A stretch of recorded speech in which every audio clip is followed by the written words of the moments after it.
Welcome back everyone, it's Garland here bringing you another Neverwinter video, and today we're going to continue our Lockbox Guide playlist series. Today we're going to dive into the glorious Resurgence Lockbox, what I'm calling it, version 2. If you check the playlist, which I will leave a link in the description, I have done the original glorious Resurgence Lockbox.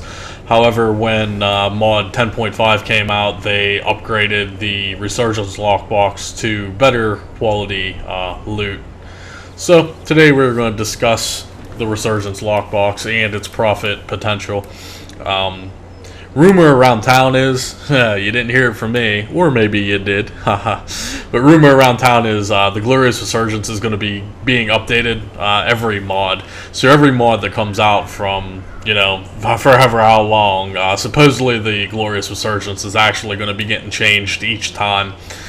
So I may or may not redo the Glorious Resurgence every time it changes. Supposedly it's going to be changing in mod 11 as well. So we will have to wait and see as far as that goes. But if we do dive right into it, first off the bat, of course, is the legendary pool itself. You will notice the differences in between the version 1 and now the version 2. Mainly it's all the same legendary mounts. I believe they did add like the Boulet, the Axebeak, the Strider, and the Snell. Those 4 legendary mounts I don't believe were in the original one. I don't remember offhand. You can correct me if I'm wrong, but yeah, I'm pretty sure those 4 legendaries weren't in the version 1.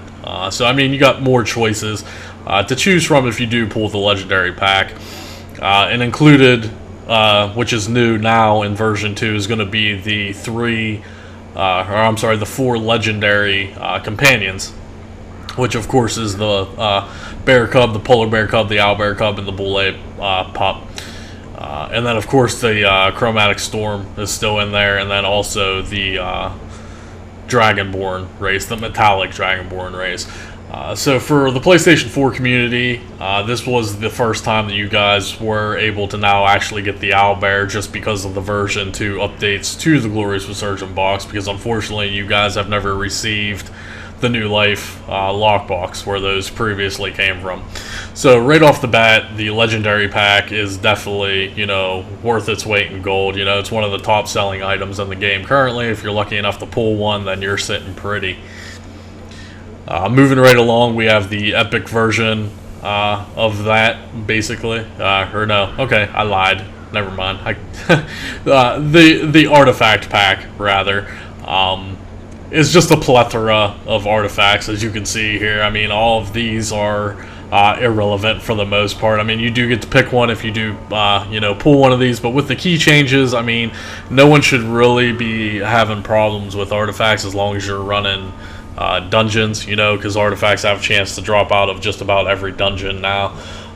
However, these do come, at epic quality. So, I mean, it's as far as price value goes, it still can hold its own. Unfortunately, the market right now is just so bad because of the key changes. Everything is literally down in price. So just be sure to check the market, cross-reference stuff, and if you think farming is going to be a viable option, then that's going to be up to you. So that's the epic artifact pack. Moving right along is the companion pack, which I meant to say, this is the epic one of the legendary one, basically, as far as the companions themselves go. As the PS4 community, this is the first time you're getting the owlbear cub, so you can get the epic version. You don't necessarily need the legendary version, so if you can get a epic version of the owlbear cub for your class, then, remember, it has been nerfed for paladins and clerics. However, it still does work on a few select classes. But yeah, nothing too special in here, most of these come out of the trade bar merchant. So it does have some value. Like I said, the owlbear cubs will probably sell high for a while. The bear cub, the polar bear cub, and the Boulet pup aren't really, anything outrageous. But, these are all epic quality. But yet again, companions are dropping out of every single chest, basically. So the market has taken a significant hit. Moving right along now, we do have the epic versions of the mounts. Once again, nothing, out of the ordinary, nothing new. However, you know, the Flail Snell, the Axe Beak is in this one, as well as the Boule. You just have to remember, guys, these aren't going to be the legacy versions. These are, if you do pull one of these out of this one, they're not going to be the legacy. PlayStation 4 has no idea what the legacy is because, you know, you guys, PlayStation 4 started before that all happened. But if you're on Xbox or PC, you know, don't expect to pull a legacy Flail Snell out of here, or, you know, a legacy Axe Beak. These are going to be the new versions, which are only 15%, opposed to the 25% for the legacy. But yeah, you know, it's still money. If you pull a mount pack, you know, most of these mounts can go anywhere from 200 to 300k up to about, you know, 500 or 600k, depending on what mount it is and what bonuses they can have as far as their insignias go. Moving right along now, we do have the Mystic Mount Pack. This is going to be some of the changes as opposed to version 1. This is going to be the upgraded loot table. So we do have the Mystic Mount Pack, which, you know, isn't really anything good whatsoever. You know, you can have a chance to get the Mystic Nightmare, the Howler, the Crag Cat, and some insignias. Personally, I don't even open these. I just sell the Mystic Mount Packs outright. Most people do. However, if you do want to try to open it and get lucky and pull the Epic, you know, you're going to get more money for the Epic mount than the mount pack itself. So that's just, you know, up to you and what you would like to do. Moving right along, we do have the Frozen Companion Pack, which is going to be your companion pack for the version 2 of the Glorious Resurgence. Normal stuff applies. You have the chance to get the Jackpot 30 companion tokens, a Bonding Runestone, and rank 9 and rank 8s. And then you're always going to get 2 companion upgrade tokens no matter what. And then you either have a chance to get a Frozen Galebdur companion, or you're going to pull 3 rank 7s. So overall, you know, there is good profit margin on here. However, like I said numerous times in this video already, the market has taken a significant hit since the key changes went live. Everything is just really down in price, including refinement items. So the Runestones used to sell very, very well. However, they are down right now. So just keep an eye on the market and see if anything fluctuates. Moving right along, we do have the Regal Stronghold pack, which is going to be your voucher pack. This is going to be up to you, like I've stated in a previous Lockbox video. If you'd like to open this up, and if you can pull, you know, the good vouchers opposed to the bad vouchers, you can get 2 or 3 vouchers out of this. So if you get, you know, 3 good vouchers, you can make money off the vouchers rather than just selling the Regal Stronghold pack outright. I typically don't gamble on that. I just usually sell the Stronghold pack, or if I need, you know, guild marks, I'll open it up and use the vouchers myself. Moving right along, we do have another Profession Pack in this one, just like the version 1. However, this one is 10 times better than the original Glorious Resurgent Profession Pack. This one you do have a chance to pull legendary tools, of course, and this one also includes the power leveling supplies for professions, the bag of crystals, jewels, and gems. The version 1 lockbox for the Glorious Resurgent did not have the upgraded loot table. So if you pulled profession packs out of the version 1 Glorious Resurgence, they were practically useless. I mean, they used to sell for like 2 to 3k. This profession pack can sell anywhere from 9 to 15k each if you choose not to open it. So I mean, if you're a gambling man or you actually need some of the things out of here, that is totally up to you. You know, money's money, but depends what you guys need as far as advancing your own characters. Moving right along for the Enchantment Pack now. Like I said, it is pretty much the same. However, in this one we are going to be getting the Frost Enchantment and the Thunderhead.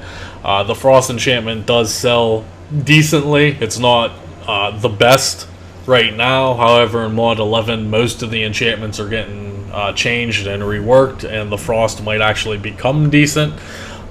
So for right now, you know, mainly you're looking at, you know, your superior marks out of here, your chances to pull refinement.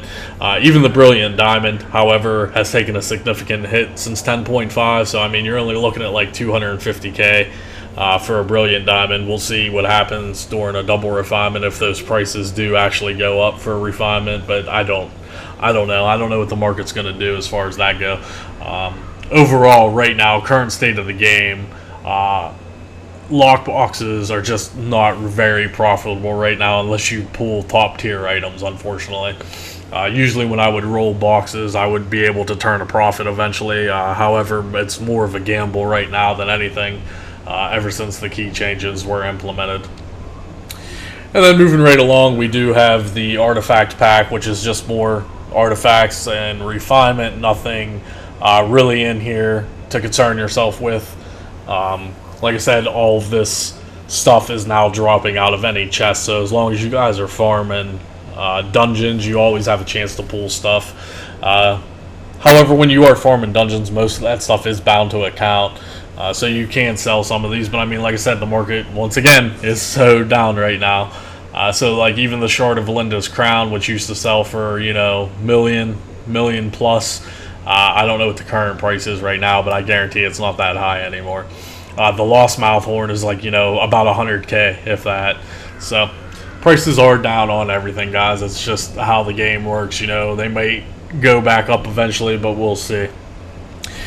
And then finally, we do have the Asourian Relic Pack, which is going to be your relics for Module 10 and the mid-mod update, Mod 10.5. If you do need the relics, you know, you can just open these up and get the relics. If you don't need the relics, if you skipped all of Mod 10 for whatever reason, then you could just simply sell these relic packs.